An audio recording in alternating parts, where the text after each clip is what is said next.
Almost 2 years have passed since the terrible day.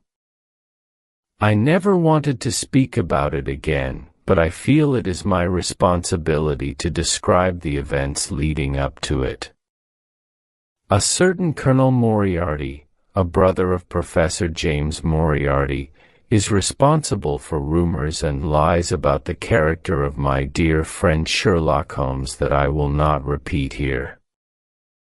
I am the only one who knows what happened between Sherlock Holmes and Professor Moriarty, and it is time that the world knew the truth. I still visited 221B Baker Street from time to time when Holmes wanted a companion to help him with his investigations, but not as often as before.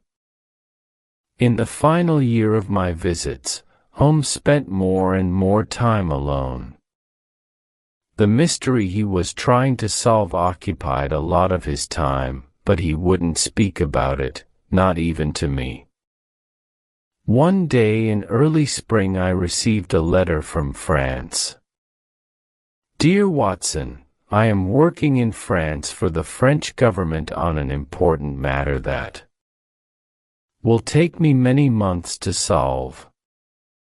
The weather is good, but the food is not so good. I hope all is well with the surgery. I will write again soon. Sherlock Holmes.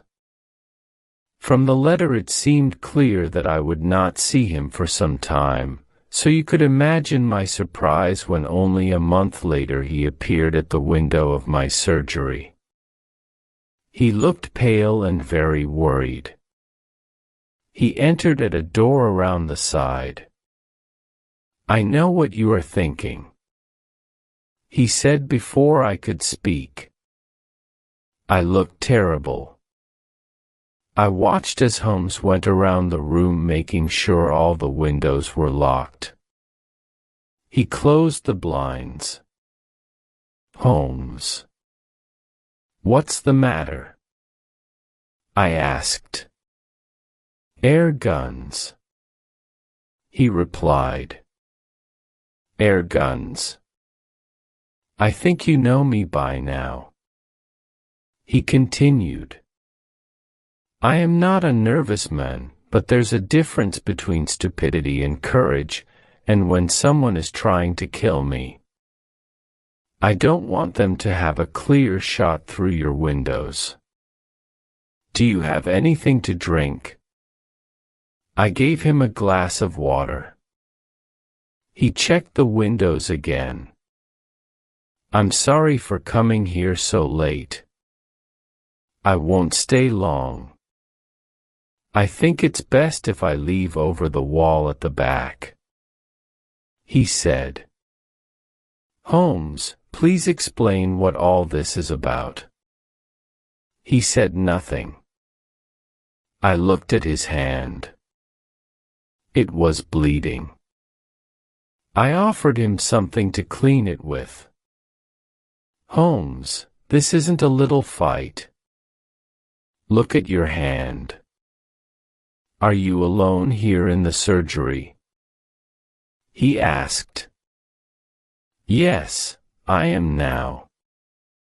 There is another doctor who helps me during the week. Maybe he can help while you're away. I want you to come with me on a trip to Europe. I'm not sure of the exact location. We can decide when we get there. Holmes' behavior was very strange. He never went on holiday. He certainly didn't go on trips for no reason.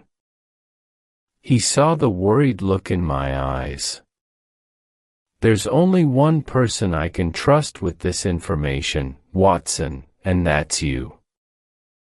For the first time in my life, he said, I have finally met my equal. His name is known to every criminal in London that asks anyone in the street and they'll say they've never heard of him. Professor Moriarty, the man is a genius. He's a criminal mastermind. Moriarty, a mastermind. You see. He laughed. No one knows the real Moriarty, but I do. The man is responsible for half the crimes in London. I could continue working for the French government. It's a nice life. It's well paid. But I cannot rest until Moriarty is in prison. Half the crimes in London. I repeat it. But if you really believe this, why haven't you asked Scotland Yard to arrest him? Do you have the evidence? Crimes happen all the time. The criminal is caught. Sometimes they go to prison, then someone pays money and they go free. Sometimes they are never found. The important thing is that the man who controls everything is never caught. No one must ever suspect him. But what does he do? Nothing. Nothing. He is a well-educated university professor and one of the greatest mathematicians in Europe. At the age of 21, he wrote a thesis that was read all over the world. He was offered a job at a university. He worked very hard, but not towards anything good. He moved to London, where he has chosen to use his extraordinary brain for a life of crime. No one knows the criminal world better than I do. For years, I have known that there is someone else behind the crimes I investigate. He is like a spider that sits in the center of a very large web. He plans. He sits. And he waits. He makes the threads, and I follow them. In 3 days' time, with my information, they could arrest Moriarty and all his men. But if I take one step in the wrong direction, then all my work counts for nothing. I was sitting in my chair, thinking about a case this morning, when a man walked into my room. I knew him immediately. His forehead was high, his skin was pale, and his shoulders were round from the time spent in his study. His eyes were so dark, I couldn't read the slightest emotion in them. He observed me with simple curiosity, as his head moved from side to side, like a snake. "You're not as intelligent as I thought," he said. "Don't you know it's dangerous to keep a loaded gun in your pocket?" I took out the gun that was in my pocket, and put it on the table. But I kept my fingers close to it. "You know who I am," he hissed softly. "If you have something to tell me, Professor Moriarty, I am free for around 5 minutes." I replied. Holmes moved around the room restlessly. And what happened next? Moriarty asked me if I would continue with my investigations. I told him he already knew the answer. "Then you know mine," he replied. He put his hand in his pocket. I placed my fingers on the gun on the table. But instead of a gun, he took out a notebook and read aloud. "On the 4th of January, you passed me in the street. On the 23rd of January, you were in my way. In the middle of February, you were causing me problems. By the end of March, I had to change my plans. Now I find a month later that you were trying to take my freedom from me. We both know that this cannot continue." "You're right," I said, "it won't continue. Give me 3 more days, and it will end. You're an interesting opponent, Holmes. I don't know what I'd do without you. I'd be quite bored. You're smiling, but I'm telling you the truth. This little game you are playing is too dangerous. He continued. I'm not afraid of danger. It's part of my profession, I replied. This is not danger. He cried. This is madness. There is our own organization behind me. You think you alone can stop it? There is only one end to this, Holmes. We both know what it is. I enjoy your company, I replied. But I have an important matter to investigate.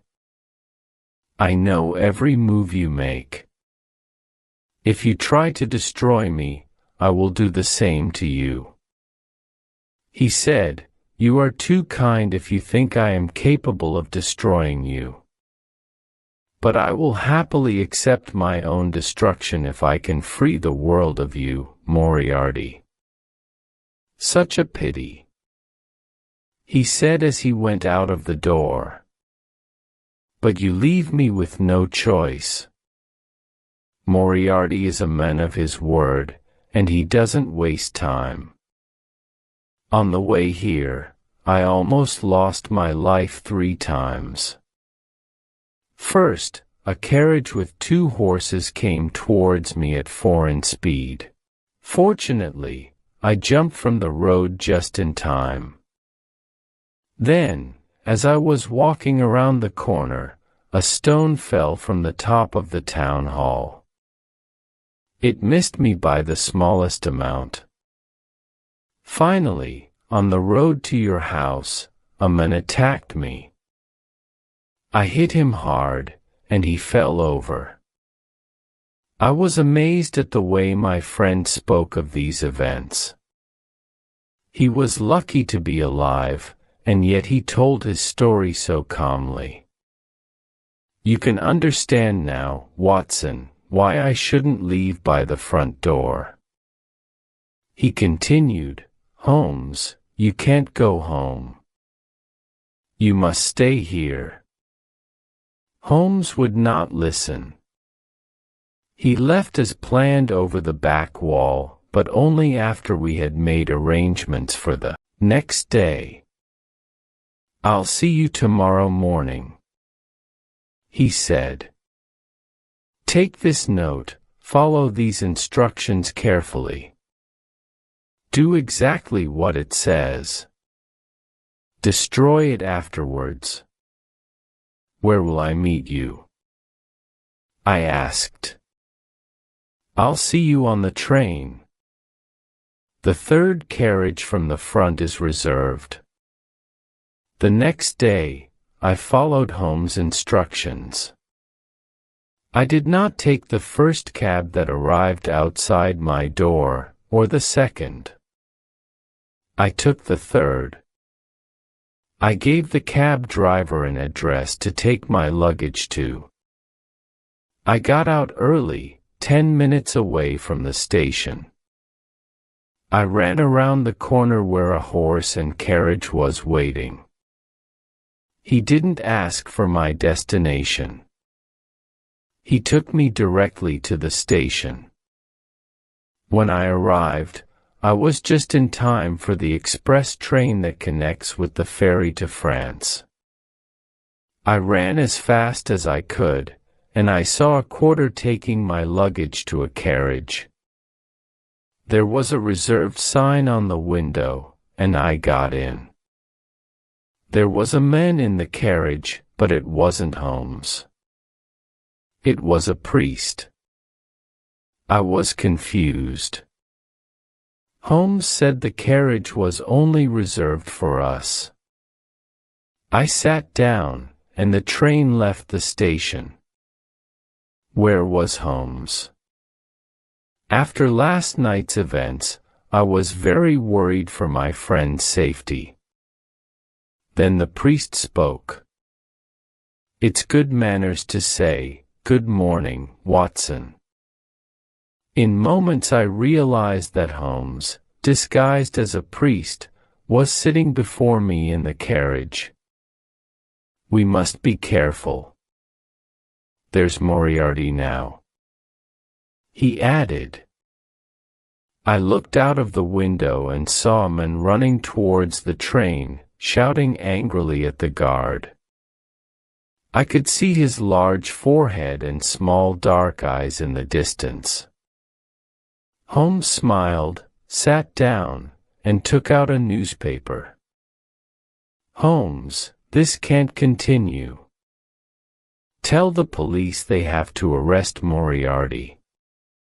They can hold him until you have all the evidence they need." "No," replied Holmes.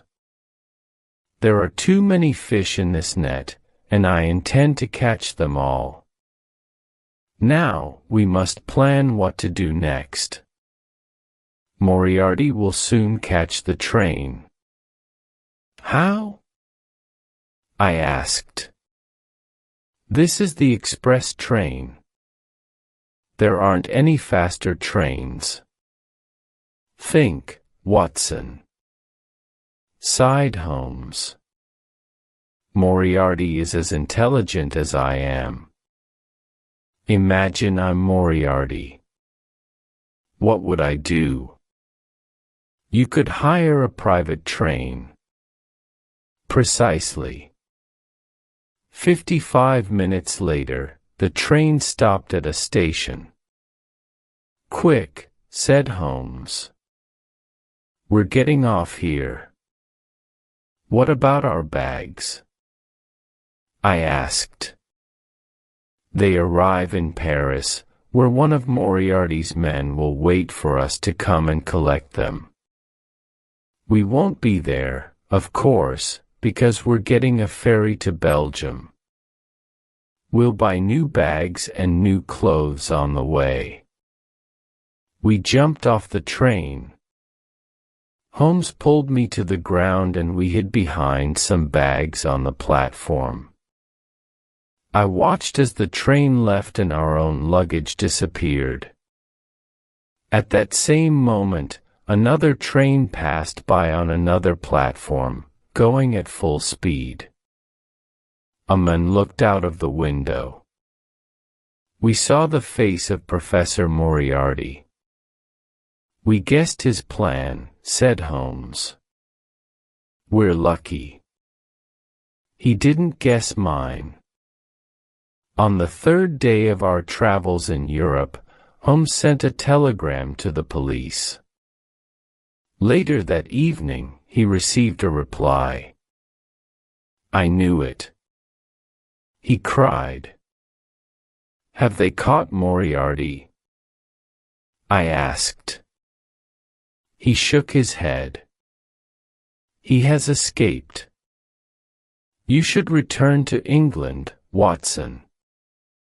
Moriarty will try to find me." "No," I said. "I'm going to come with you."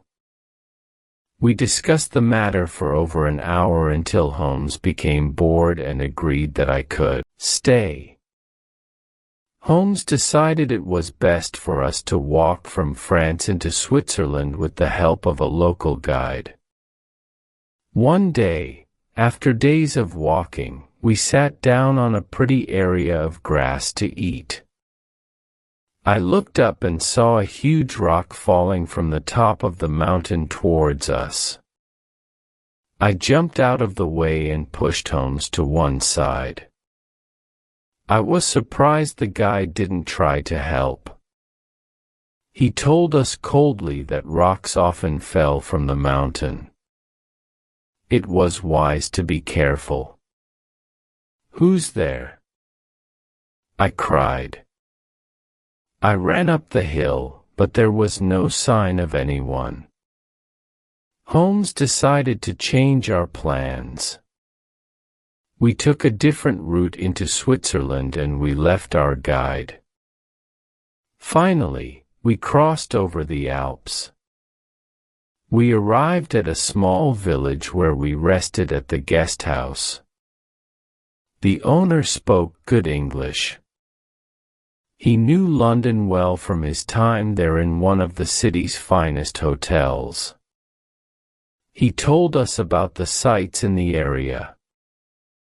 "You really must go and see the Reichenbach Falls," he said. "They are a beautiful sight at this time of year. You should stay another night." We said we had no plans to stay longer and that we would continue to the next village of Rosenlaui. But Holmes agreed that we should see the falls first as we weren't far away. After more than an hour along a steep, narrow path, we heard the falls.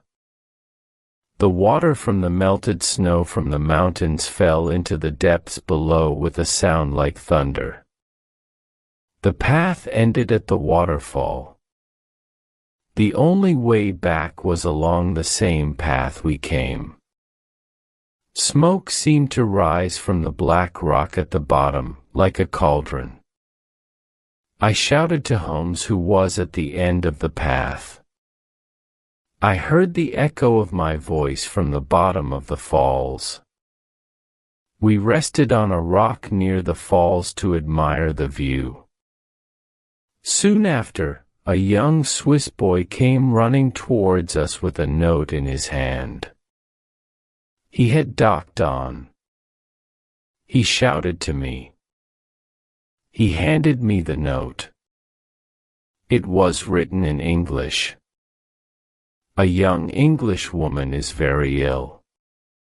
We think she is dying, but she doesn't speak any German. We need an English doctor to come quickly before it's too late." Holmes agreed he would continue to Rosenlaui with the Swiss boy as a guide. I would find another guide and see him later. I went back down the hill as quickly as I could to see the poor woman.